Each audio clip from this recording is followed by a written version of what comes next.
Welcome to The View, exploring truth in Jamaican politics. Join us as we dive deep into the heart of Jamaica's political landscape, unpacking the facts, challenging the narratives, and uncovering the truth behind the headlines. With expert analysis, bold discussions, and unfiltered perspectives, we bring you the conversations that matter. No spin, no bias, just real talk on the issues shaping our nation's future. Stay informed, stay engaged. This is The View, exploring truth. Welcome one more time, my viewers and subscribers to The View. I hope that you are having a good Sunday, and I hope that everything is going well in your neck of the hood.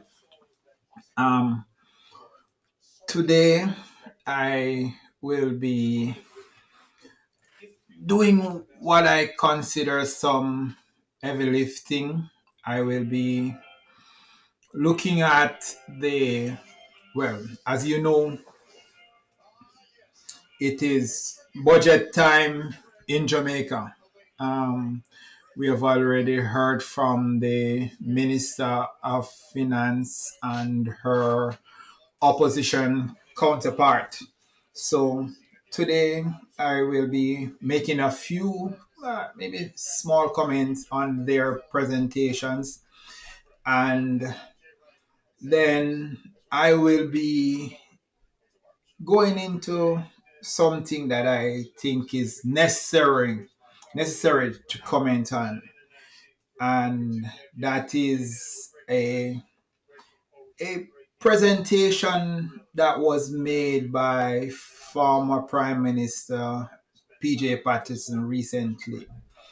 So I will be going into those, and I will be sharing my perspectives on Mr. Patterson's speech. So if you are a first time viewer to the channel, it's a view. The objective here is to explore truth, especially in the Jamaican political arena. From time to time, we might go outside of Jamaica, but our main objective is to look at what is going on in our country and to hold our political leaders accountable. So, as I said, if you're first time to the channel, let's view, subscribe, share, like, and also comment. I want to hear your views. What is your take on the current topic or anything that is happening in our country? So I am Anton Fisher, and I am the host of this program. I am here every Sunday, right at this time, 5 p.m.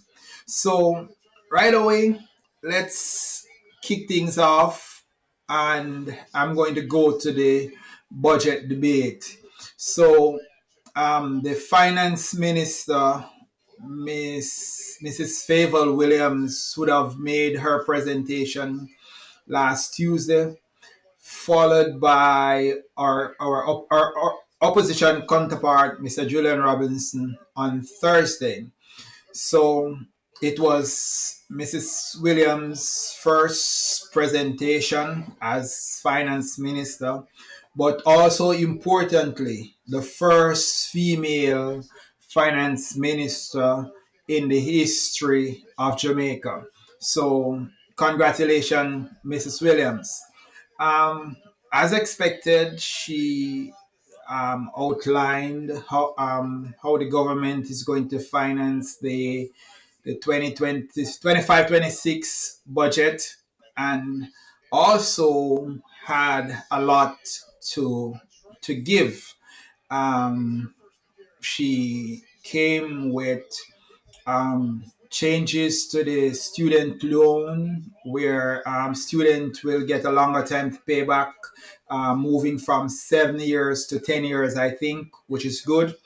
Um, Also, the the reduction in the GCT, that's general consumption tax on electricity, from 15% to 7%, I think, effective May 1. So that should be good for persons who uses electricity. There is money that you will be saving back in your pockets and stuff. And she also explained a raft of other measures in terms of what the government is doing. My takeaway though is something that she said that was in relationship to her, what she had to do when she was growing up as a child. And I have that clip queued up for you right now. I'm going to play it and then I'm going to comment. So here is Favor Williams. To say that the $10 billion allocation to the National Water Commission was the easiest yes for me.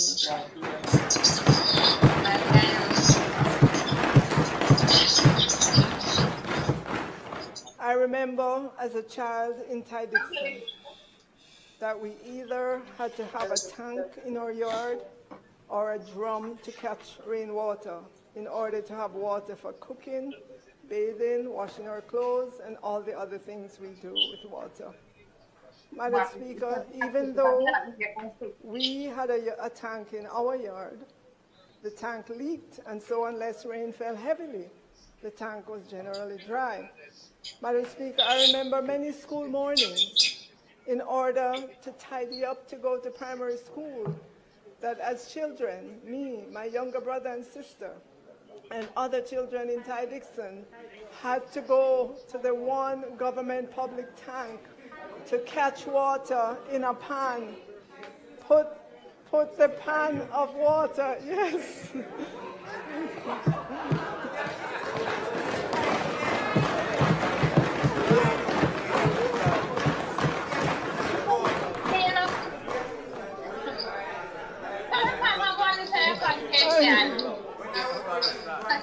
So, Madam Speaker,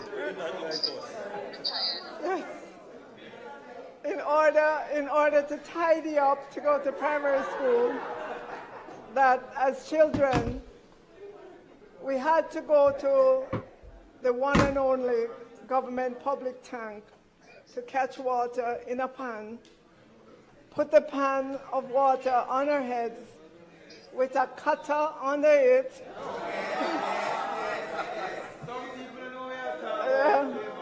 to keep it steady in order for us to have water to use before we go to school. And, Madam Speaker, we could not be late for school either. I know that this may still be happening in some rural communities. And so when I say it was the easiest yes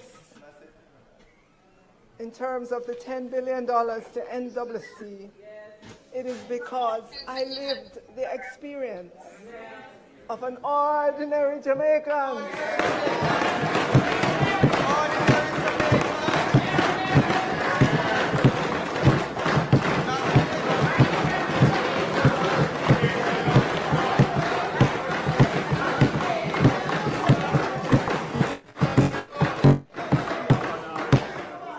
An ordinary Jamaican in rural Jamaica, in Dixon, and I know the hidden hopes and dreams of ordinary Jamaicans.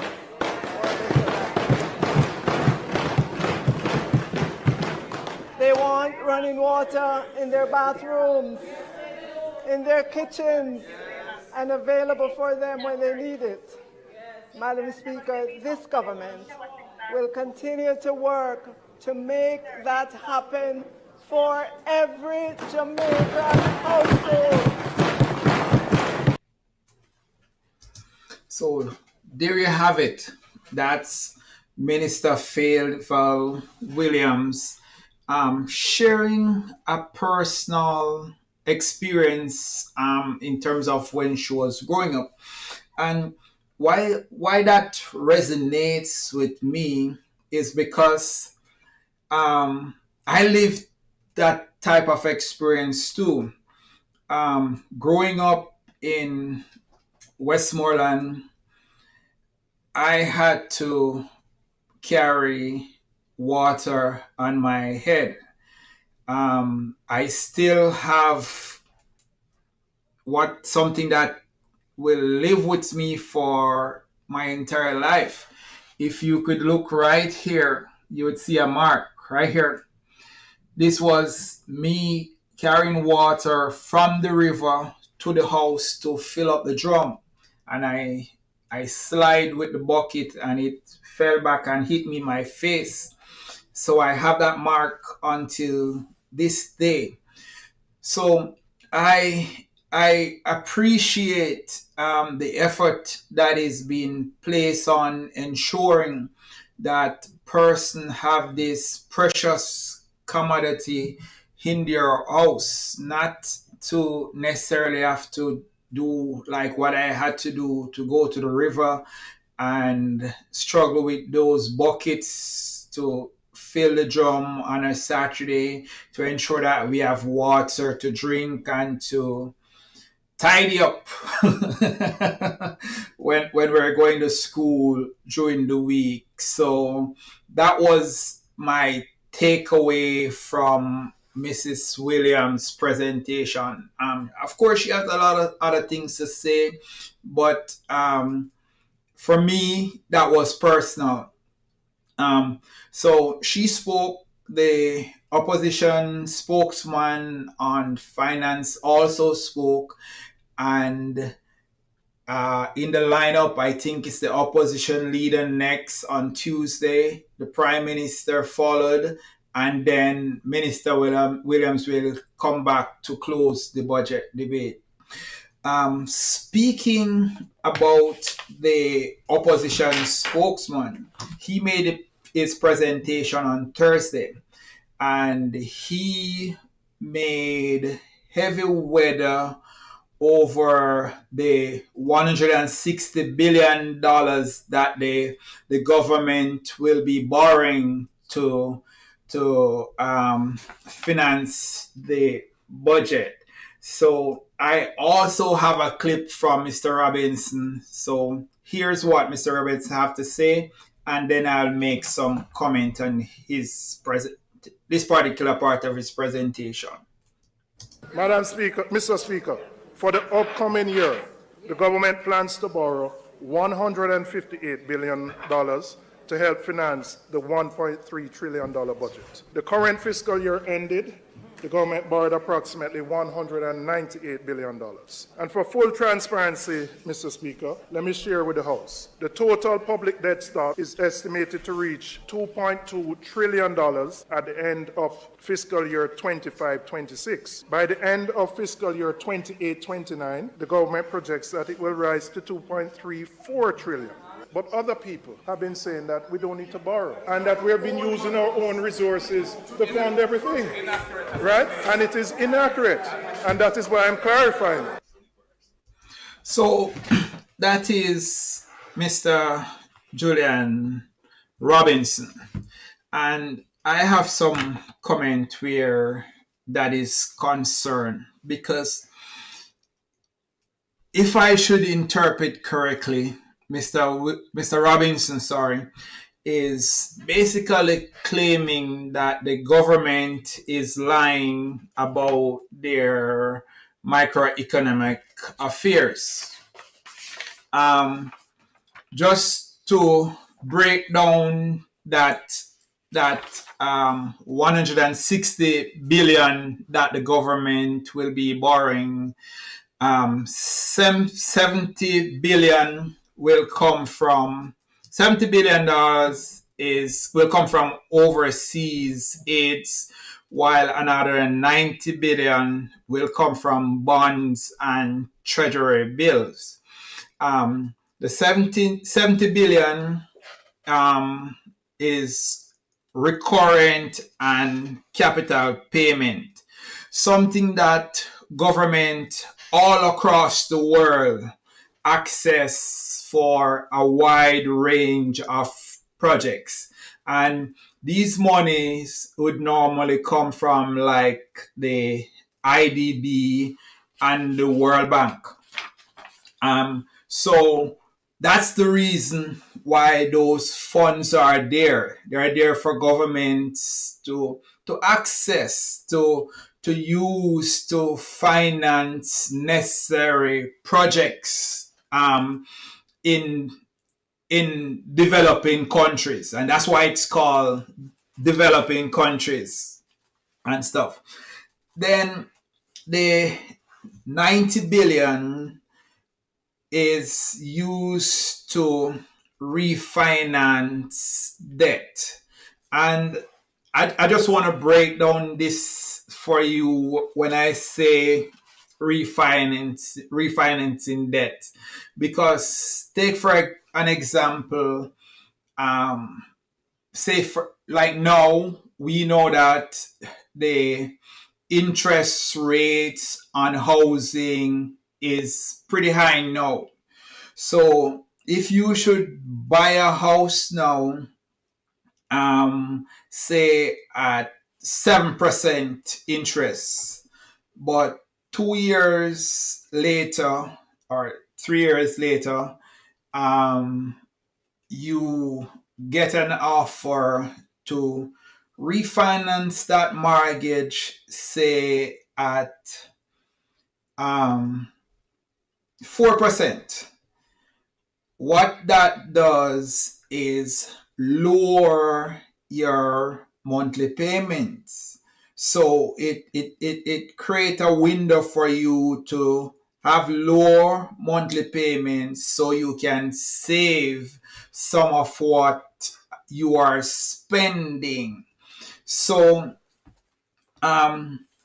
in simple term, it is refinancing is good because nobody pay off their debts in a bulk. You don't borrow today and pay off tomorrow. Even if you get rich overnight, you try to pay off your debt in what I call small amount. So when you take out a loan, you normally pay in smaller increment or a small amount over time. The most important thing is your ability to refinance your debt from the whatever you're earning. That is important.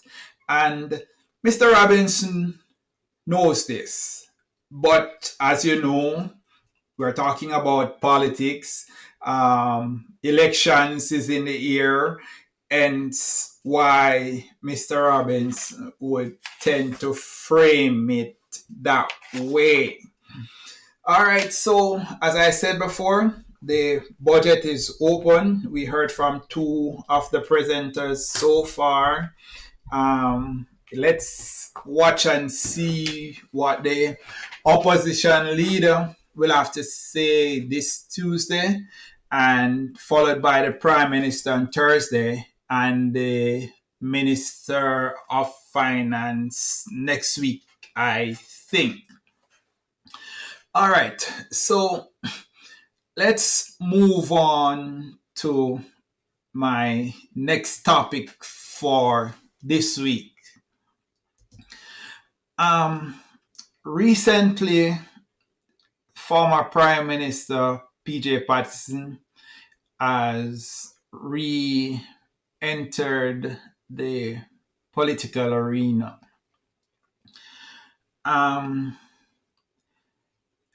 Let me say this, that I think that every country should have what I call respected statesman. You would have played your part as a leader of your political party, winning an election, serve your country, whether as prime minister or minister, whatever capacity you might serve in and stuff.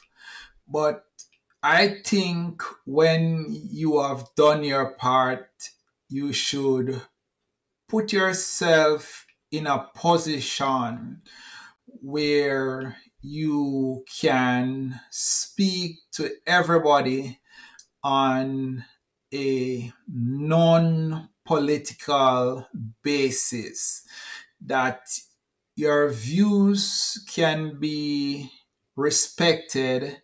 You should be someone who is there that can provide advice across political lines and boundaries. Mr. Patterson, using his words, has come out of the pavilion, and he, by doing so, has put up himself for scrutinies, because Mr. Patterson would have been Jamaica's longest serving prime minister.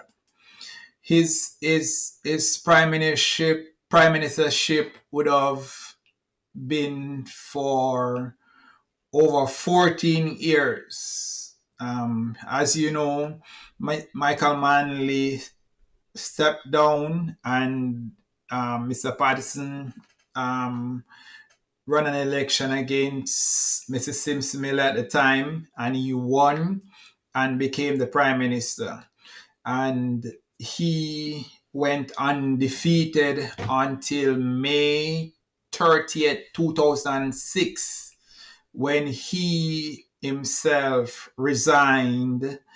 And I think the race was between Dr. Phillips and Mrs. Simpson Miller, which Mrs. Simpson Miller won. So Mr. Patterson, as I said, made two speeches, one I think in Montego Bay, and then followed by another one in Kingston, where that was dubbed Setting the Record Straight. Now, that's the one I want to delve into a bit, and just to share my perspective, because I lived through Mr. Patterson's time as Prime Minister. That was a time when my interests for current affairs had peaked, and especially where politics is concerned, I start looking at what was happening in our country. So I'm just going to play some excerpts from Mr. Patterson's speech, and then I'm going to make my personal comment on each of those excerpts in terms of what Mr. Patterson says and what I consider the truth. So here is the first of one of Mr. Patterson's comments. I said our roads are in a state of dilapidation, of disrepair never seen before. And for a boy who come from country, I said not even in the days of pure rockstone roads. I asked what has happened to the road maintenance fund that we built. I have said we build highways and we know how to build them. Look at the new highway to St. Thomas. All right. So that was the first of one of Mr. Patterson's comment. And let's start by giving credit where credit is due. Under Mr. Patterson's administration, Highway 2000 was built. The leg from Mandela to Clarendon, I think. That was welcome, because before then, traveling, and I speak for myself, traveling from Kingston down to Westmoreland was long. It was hard, especially going through Old Harbour. It was very long, and then the traffic in Old Harbour would cause a mighty delay. So that was welcome. However, what Mr. Patterson had failed to represent in his comment was that since then, that highway has been extended up to Williamsfield in Manchester, and that has been done under the present government. So Mr. Patterson's comment also about Rockstone roads, and Mr. Patterson and your supporter, I want to emphasize that I am a country boy too. I know about those roads, and I'm going to share an experience with you, my viewers and subscribers. It wasn't Mr. Patterson was as Prime Minister. It was Mrs. Simpson Miller. But Mr. Wickham McNeil was the MP for Western Westmoreland, and Mr. Roger Clark, the late Roger Clark, was the MP for Central. So where I lived is one side of the road would have belonged to Wickham and one side belonged to Roger Clark. And I personally went to Mr. McNeil, and we're talking about Rockstone roads here. For some of you would have known or heard about Mayfield Falls. That river was being used by tourists. Tourists was visiting Mayfield daily and stuff, but the road was bad. And I went to Mr. McNeil and I said, sir, he was the Minister of Tourism at the time. And I said, sir, you're the minister. This road, or at least half of this road, is in your constituency. Can you help us in getting this road fixed? Viewers and subscribers, you know what was Mr. McNeil's response to me? Man, that is deep rural Jamaica. And I was like, really? People live in deep rural Jamaica? The same people who you asked to vote for you. And that road was not fixed. So when I hear Mr. Patterson speaks like this, that it makes me feel annoyed. Truth be told, since 2016 to present, many roads have been fixed. And let's face it, viewers and subscribers, the road network in Jamaica is bad. But these roads didn't get bad over time. Look at a parish at Westmoreland, Mr. Patterson, the parish that you not only served as Prime Minister, but also as Member of Parliament over in Eastern Westmoreland. Westmoreland have some of the worst roads in Jamaica. So when we are going to speak, let's be honest about it. All right. There are a lot of roads improvement that is happening presently. The Spark and Reach program is too welcoming in project that is on the way now. And I honestly wish that we could move away from the politics. And as you said later in your speech, just be honest in your comments. So that is what I have to say on that one. Next up, here is another clip from Mr. Patterson, and I'll comment after again.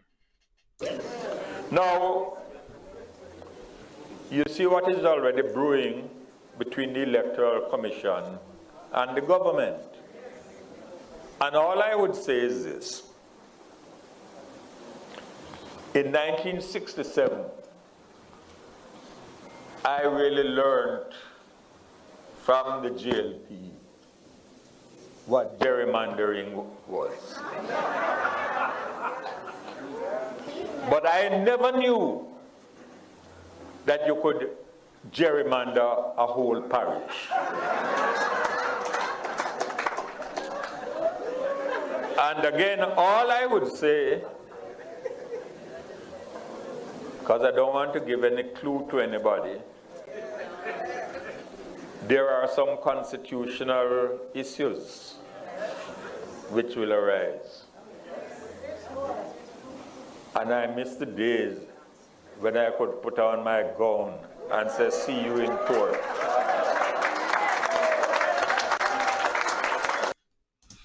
All right, so obviously from that clip, Mr. Patterson is speaking on the issues that is happening re Portmore becoming the 15th parish of Jamaica. And viewers and subscriber, you would have known my view on this whole Portmore issues. And if I don't know about any gerrymandering and stuff, but I'm not a lawyer.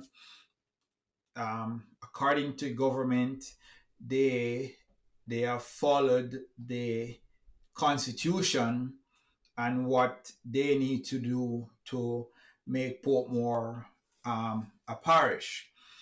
However, if Mr. Patterson sees constitutional issues, then he has the right as a Jamaican, but also as a former leader of the People's National Party, to provide that advice to them so they can take it to the proper place which is the Court of Jamaica, and to make their voices heard. Challenge it, Mr. Patterson. Challenge it, PNP. What I don't want to see is some of the speeches that I am hearing coming from the political platform, basically influence and igniting people to go into the street and protest and lock down Portmore and all of those stuff. We don't want that. We don't. We would have moved on from that type of politics. Let's do it the right way, Mr. Patterson. Encourage somebody to put on their gun and meet them in court and let's settle that one. All right, so I am going to play two clips back to back now, and this has to do with Mr. Patterson speaking about their time at the wicket where the economy was concerned. Here, let's listen to Mr. Patterson.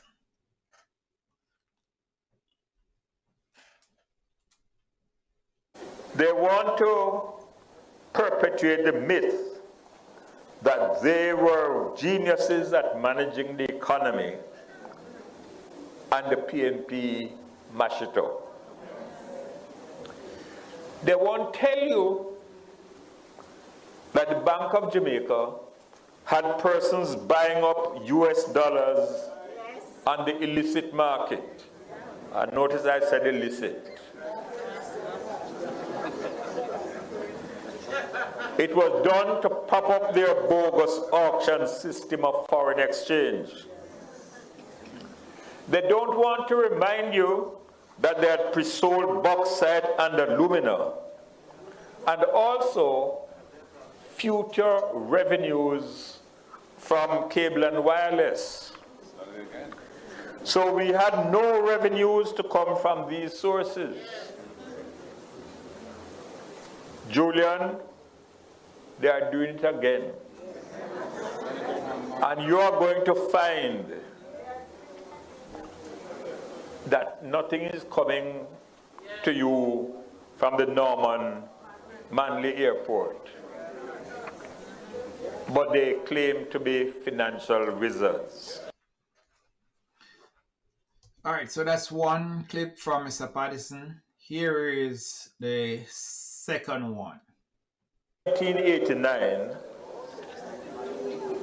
as having to transform a weak and unstable economy and lay the foundations for sustained growth and development.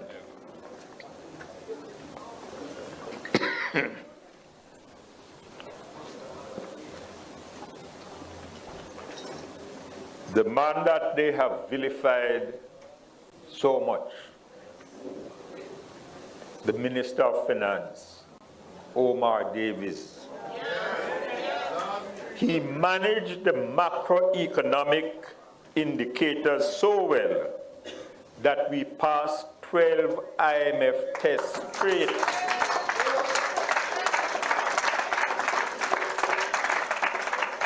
And as a result of that, by 1995, I was able to say to the IMF, ta-ta and goodbye.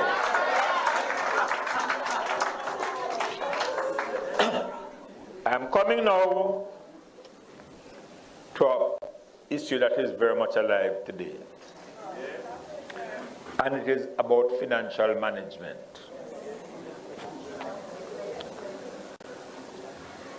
All that we accomplished was done at the same time that we had to protect 1.5 million deposit accounts and 570,000 insurance policy holders out of our own resources. Let the record show not one of them lost a single dollar. That's right. I'm not surprised that there was no final report about FinSAC, because the commissioners could not find what they were sent in to look for. And indeed, the full story had been told in Parliament and was in testimony before the commissioners. When that happened, the multilateral financial institution said to us, yes, we persuaded you to open the system and to grant license because we wanted to have competition in the financial markets. But when they failed, they said to us, this is what a market economy means. They took the risk, let them pay the price, drive it to the wall. As a responsible government, we had to look at questions of trust and confidence. For local depositors, what would it mean to Jamaicans overseas that were sending money back home? We had to look what would be the social consequences of a meltdown. And I think some of you will remember that special conference that I summoned at National Arena. All right, so there you have two clips from Mr. Patterson speaking about the economy under his watch. And I have a lot to say about this, but you know, there's a saying that men lie, women lie, but numbers don't. I am going to just look back at the time of Mr. Patterson's time at the wicket. In 1992,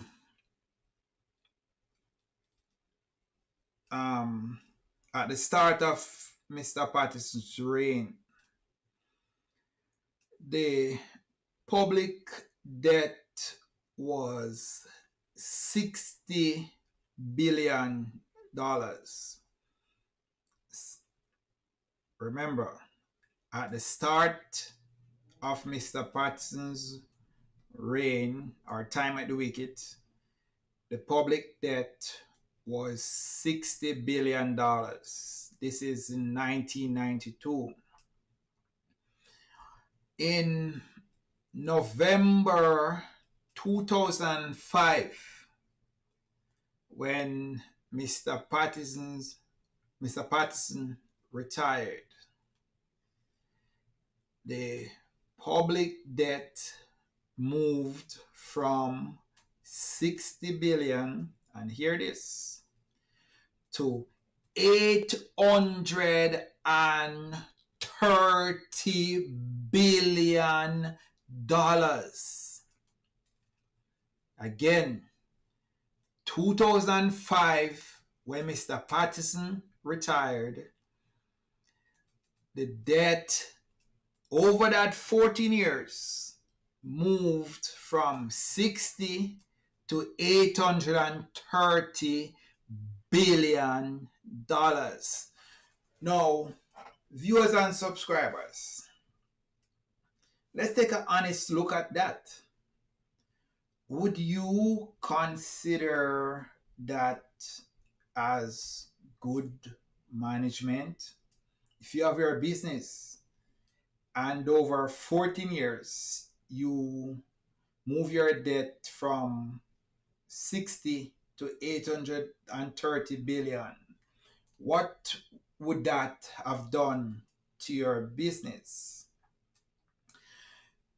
Mr. Patterson said something that I feel hurt about also, was when he spoke about the FinSAC report, and that he was not surprised that there was no report, and that the commissioners didn't find out what they were sent there to look for. Mr. Patterson,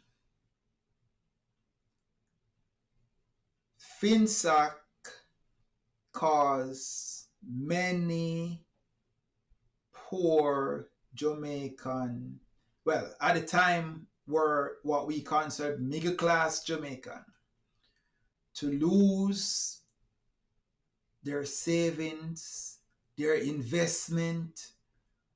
People commit suicide, Mr. Patterson. Under you and Dr. Davis's reign, people's life was ruined. And we need to face it. And it's time that I would expect you to at least apologize to those people. When you listen to some of the talk shows, the call-in programs, there was one man who relates that he borrowed 400,000 from the bank, and that 400,000 went on to millions, Mr. Patterson. And then, to add insult to injury, when FinSAC was formed and this person approached to buy back some of the debt, they were denied that privilege. And it was sold to a company in Texas for how much? Many persons that, as a matter of fact, person who was sitting beside you on that stage benefited from FinSAC. Their wealth today, or some of their wealth, is a result of FinSAC.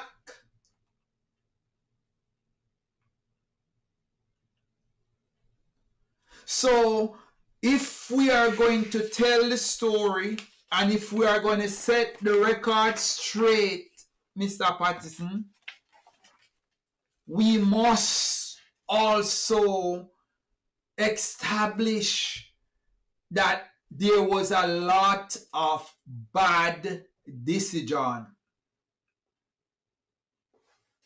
okay, that mess up people's life. All right, you spoke about SSL, and of course there's a lot of questions to be answered about SSL. There are institutions that was put in place, and I give you kudos. You spoke about JDIC. You spoke about the other institution that was there to ensure that person's money would have been taken care of. So I agree with you that there are questions to be asked re-SSL and stuff. But I too is waiting the process. The process is going through the court, and if there's more to be explored, whether it's the financial securities or whatever, every single thing need to be explored so that persons who would have lost their money in SSL should get back their money. And if people thief the people the money, then those should be found and sent to jail. I agree with you on that.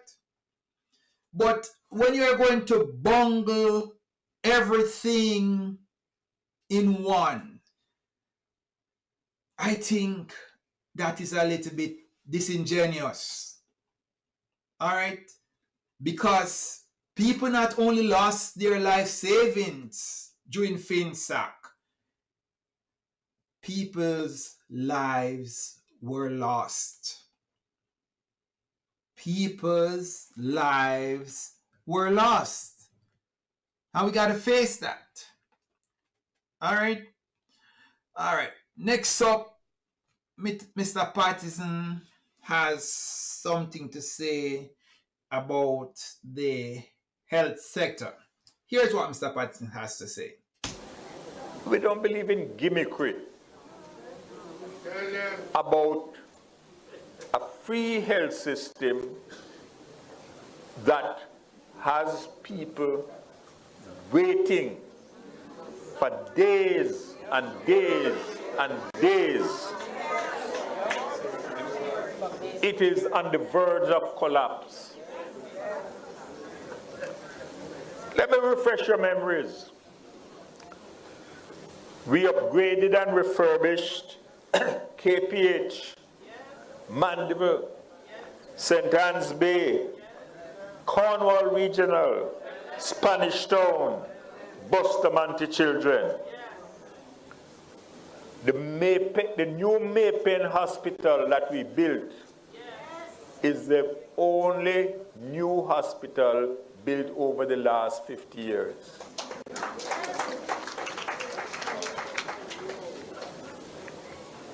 We introduced drugs for the elderly. And I will just say this one simply.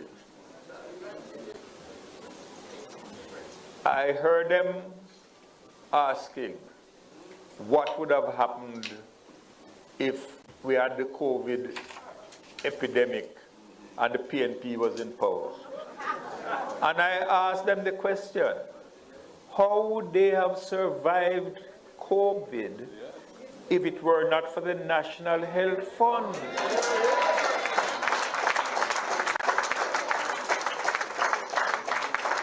And put it simply, very, very simply, the National Health Fund for Health is what the National Housing Trust was intended to be. But so here is Mr. Patterson again, and he outlined the hospitals that they would have refurbished, and notice he didn't say built, he said refurbish. He mentioned that the Maypen Hospital was one that they would have built, and it's the last that was built. To be very honest, I have not researched that fact, so I don't know who built what hospital. But I will say this, and I am relating this, as I said, because I lived through Mr. Patterson's prime ministership. Healthcare was not free, Mr. Patterson and others. It wasn't. A lot of persons could not access healthcare in the public hospitals because they couldn't afford it. And that is why when Mr. Bruce Golding put free health and free education in their manifesto, it was such a big sell. Yes, I will agree that when free healthcare was instituted, you had a lot of people waiting because we had a sick country. Because before a lot of people could not access healthcare, so everybody now start coming to the public hospitals to access healthcare because it was now free. All right. Since then, a lot has been spent on improving the policy of free healthcare. Now, after the JLP would have won the government on that promise, they lost after, and the PNP came back into power. Did they reverse that policy? No. Because they know that if they had touched that, they would be in trouble because they saw how the people was benefiting from the policy. That's why Dr. Fenton Ferguson and the Portia Simpson Miller administration did not trouble free healthcare, and the policy is still in place until now. Because through that policy, a lot of Jamaicans are now being able to better take care of their health. Is there room for improvement? Yes, there's a lot. There's a lot of room for improvement. As a matter of fact, I was one of the proponents that I think that people who can afford to pay should be made to pay. Like persons who have health insurance, there should be a way for these people to still use their health cards when they go to the hospital. This is something that the government of the day which should look into and try to develop a policy to work. All right.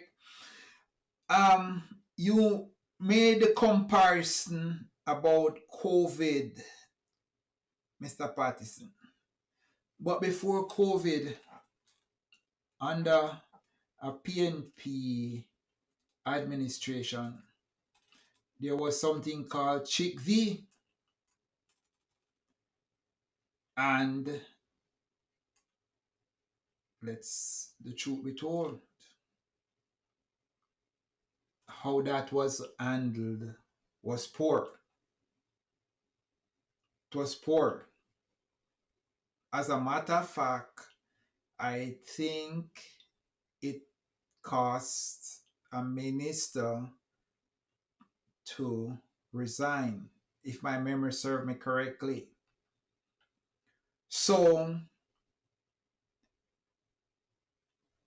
fast forward to COVID, the public was being kept up to date. There was daily press conferences from the first case of COVID in Jamaica going forward. The public was kept abreast. Again, was there room for improvement? Yes, there would always be room for improvement. But we learn from each event to better the next event. So, again, Mr. Patterson, I say this, that I would see your role be better served as someone who was giving advice generally, but not politically. All right. Next up is another hard hitter for me during the Patterson era. Crime. Crime. Crime. Here's what Mr. Patterson has to say. And remember, my viewers and subscribers, if you're joining me for the first time, please subscribe, please like the channel. Help me to build a channel. Share the word, share it with your friends. All right, invite them to watch the content and to make their comment. I'm open to their comment, because that is how we can improve on what we're doing here. And let me say this, that as I said, we are here to explore truth in politics, whichever side of the aisle it's coming from. If we figure that what is being said is not true or can be discredited in any way or take any particular angle, we will expose it and stuff. So yes, so here's what Mr. Patterson has to say on crime in that speech. That there was somebody who said they were going to make Jamaica safe and we could sleep with our windows and doors open. And I said, nobody in Jamaica can feel safe in the present situation. Who can question that? I said not only are the levels of crime high, intolerably high, but the ferocity of those crimes is without precedent. And you only have to think of what has taken place in Clarendon, both in the hills and on the plains.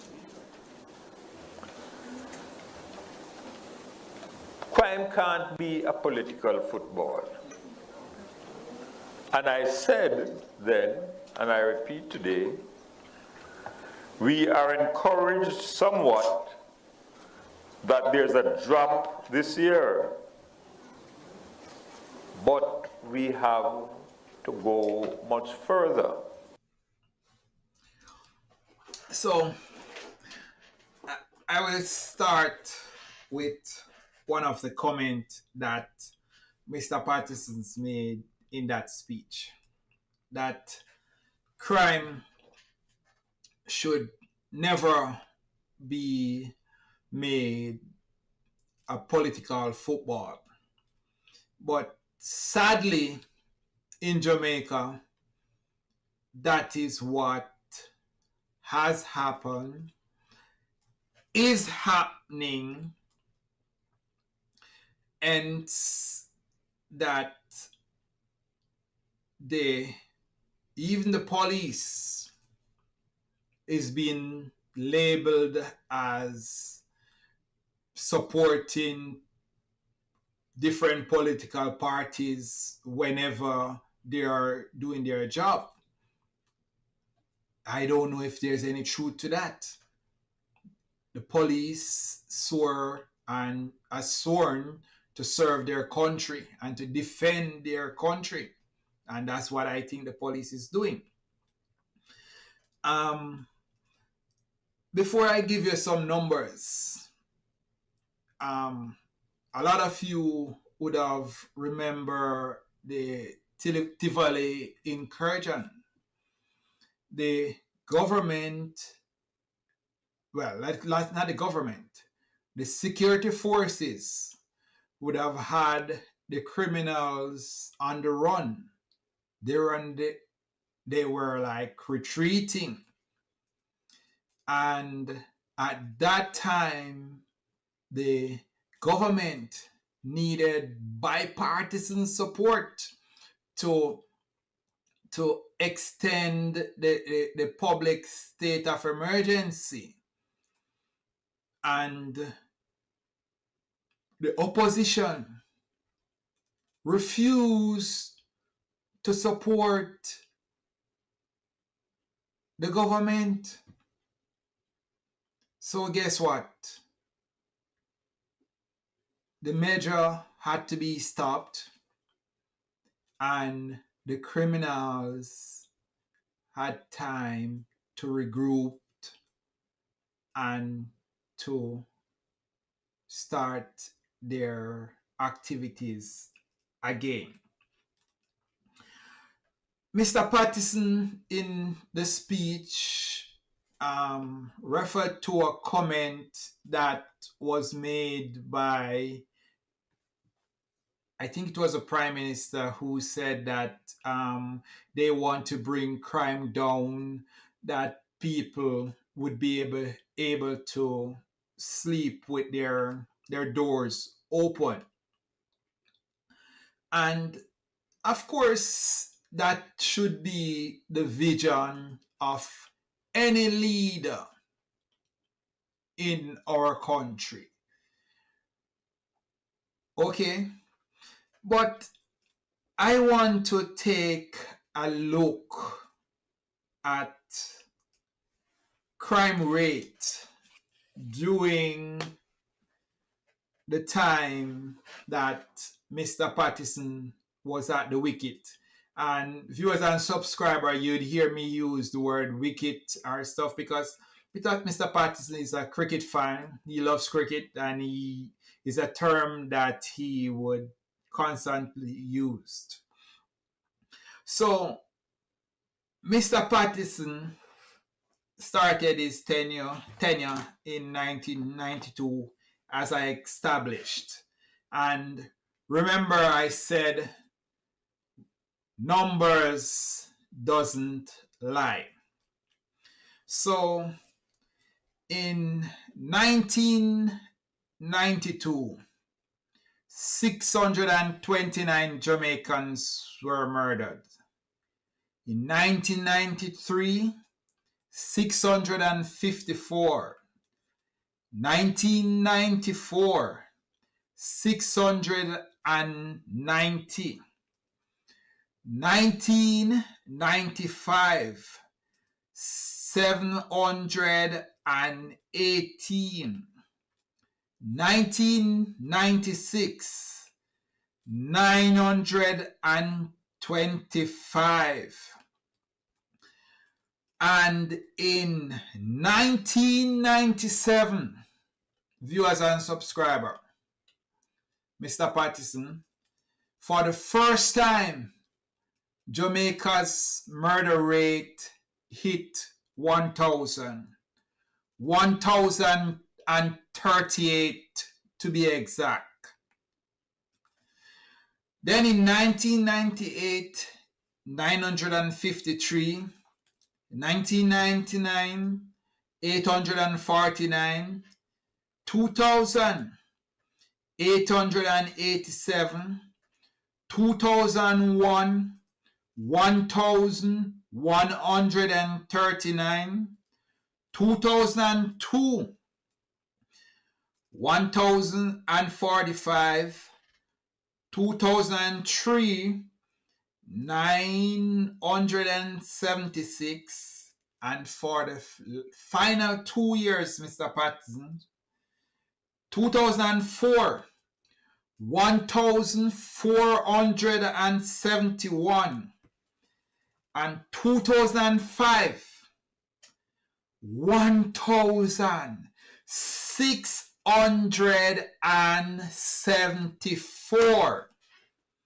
So over the 14 years, 13,720 10 Jamaicans would have been murdered during Mr. Patterson's time as Prime Minister. So when you are going to criticize Mr. Patterson, let's put the thing in context.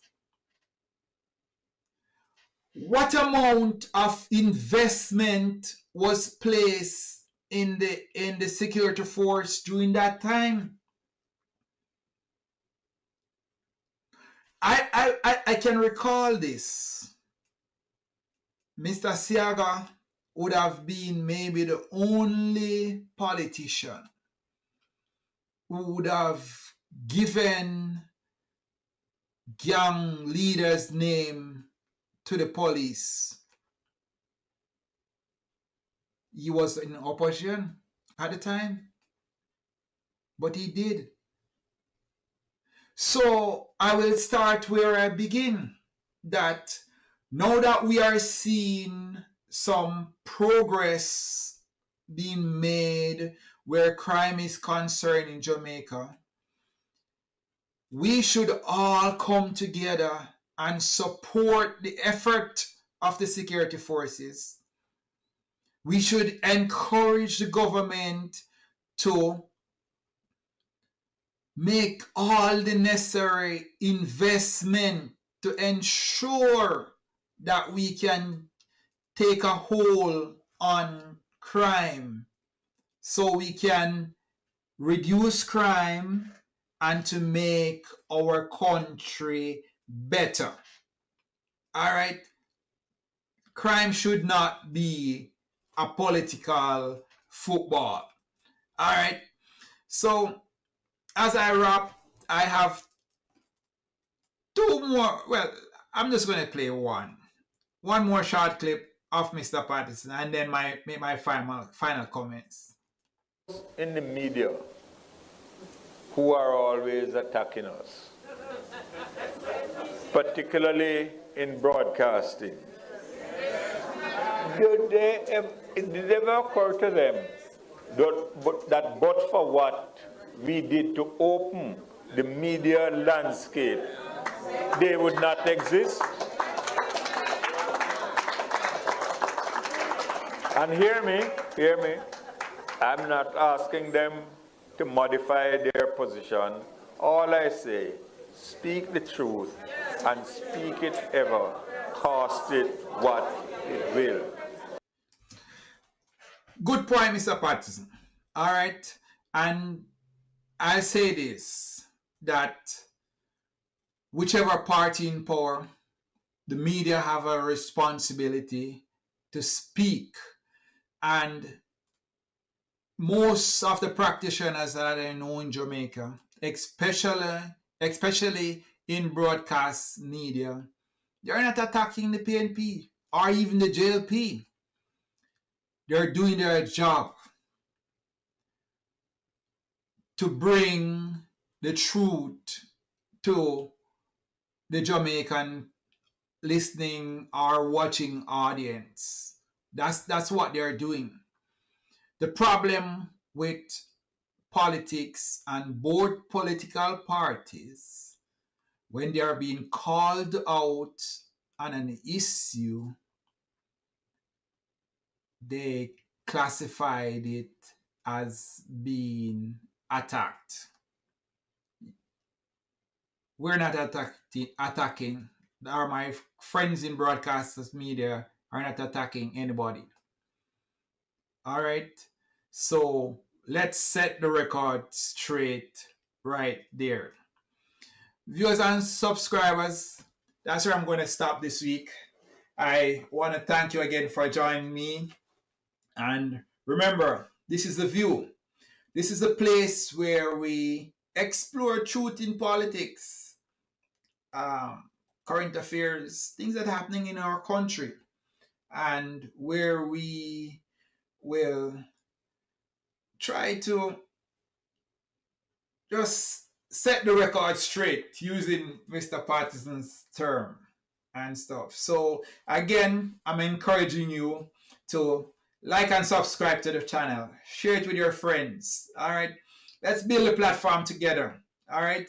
And let this be a place where we can come and have honest reasoning. All right.